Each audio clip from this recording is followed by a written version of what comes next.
You want to write down? Good evening, and thanks for having me. My name is Diane Stellick. This is a presentation just for information for Communications 1321, Section 3B, AP 26. I'm an MSN major. Presentation tonight will be on two kinds of prayer beads. Both are non-Catholic, one Christian and one non-Christian. Many people think Catholics invented prayer beads, but they did not. And they are not the only religion to use prayer beads either. As a matter of fact, as we see here, Christian and non-Christian religions use prayer beads.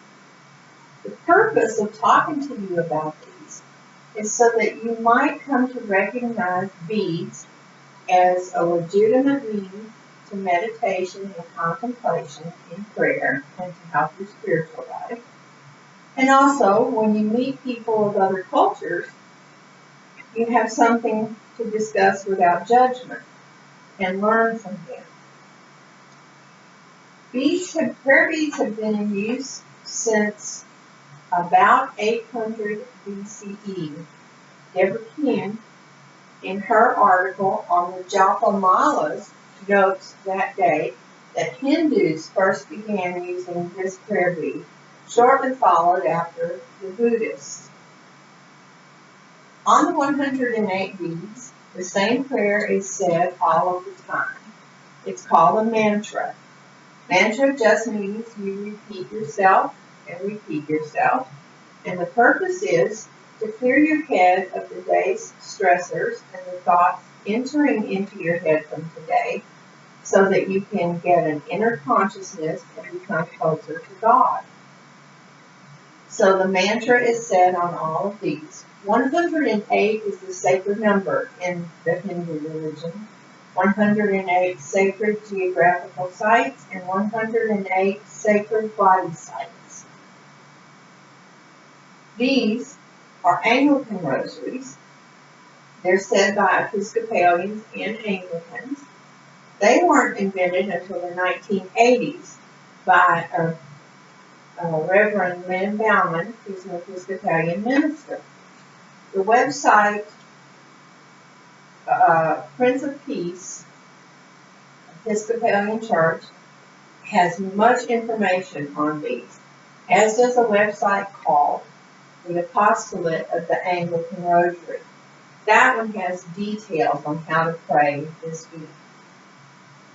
One of the main questions that comes up is why beads? Ms. Vincent, in her book, Kristen Vincent is her name, has a book called Bead and Prayer. She says that following the beads is like following a tangible path, and that touching each one in that path can bring you closer to God. And that's why the repetition and the path that the beads provide helps clear the mind and improve your spiritual prayer. We've only talked here about two kinds of rosaries, prayer beads. Rosaries just means garland, and all of these are garlands. Other religions, like Greek Orthodox, Russian Orthodox, Methodist, Baptist, and even Islam, use prayer beads. Catholics, of course, use prayer beads called a rosary, and they have many kinds of rosaries. There's a book called My Treasury of Chaplets by Patricia Quintalante. It outlines 80 different kinds of Catholic rosaries. So that in itself would be a study if you guys wanted to continue with this. One of the things I hope you take away from this brief presentation is that after 3,000 years of use for millions of people around the world, that using beads for prayer to improve prayer life and spirituality may have some validity.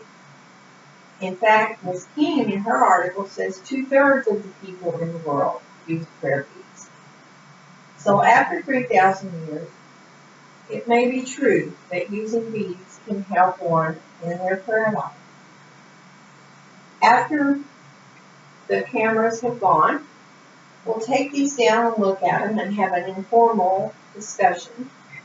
Meanwhile, feel free, if you want to get some to look at, we'll go ahead and we'll have some other question and answers on those things. Right now, is there anything I can answer right away? Thank you so much for your time, and let's stay afterwards for some informal stuff.